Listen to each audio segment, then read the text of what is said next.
party, it's about to go down. Get to the spot, now it's time to creep, so I drop that trailer and motor down. We still be hooking them lips, hooking them lips. We still hooking them lips, hooking them lips. You know it's We would love to welcome you to NorthRhoadesOutdoors.com.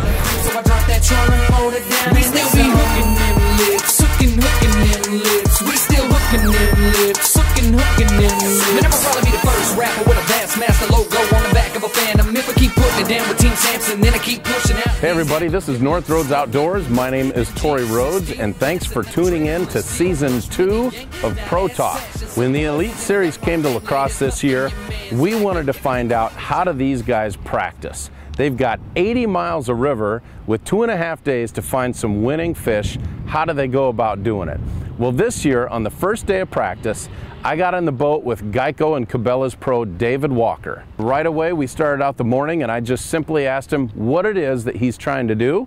He gets a couple bites right away, and he makes some excellent observations. That's this first episode of Pro Talk. Since we were here last year, that kind of gives me a reference point, kind of work off of areas that I know that fished last year or had a lot of fish in them. So that's really going to be sort of my starting basis compared to what is last year.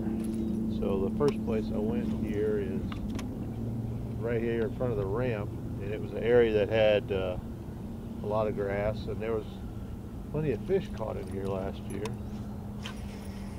And so I'm just kind of going to give this a look through here just to see what the water color is, what the water temperature is, how much grass there is, how much grass there isn't, and just try to establish another game plan. You don't want to fall into the trap of thinking, well, I caught them here last year, so this is exactly where you need to be at again.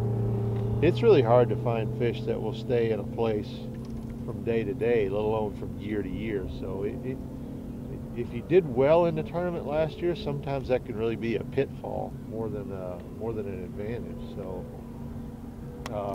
for me, I did so poorly last year. I caught lots of fish, but I never caught that key fish. And here, that's everything.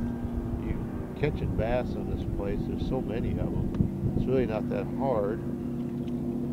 So it's all about finding that bigger fish or a way to catch that bigger fish. Many times you're going to be fishing an area where there's plenty of other boats know about it, but you got to figure out how to fish it a little bit better than everyone else. So it's not always just about finding an area where they're at, but it's finding an area where they're at and then the best way to fish that area.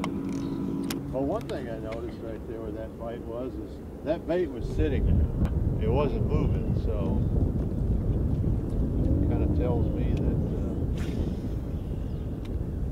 might be working the lure too fast. Yeah, every time you get a bite, you kind of go down a little mental checklist of where it was, what were you doing, what was the bait doing,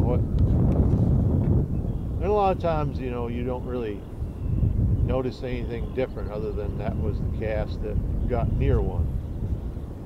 But that one there was actually a difference because of I stopped the bait and it was just basically resting there when he bit it. We just kind of stopped here, and I was pointing out an area. When I did, I stopped what I was doing with the bait, and it was just sitting there. We got another bite.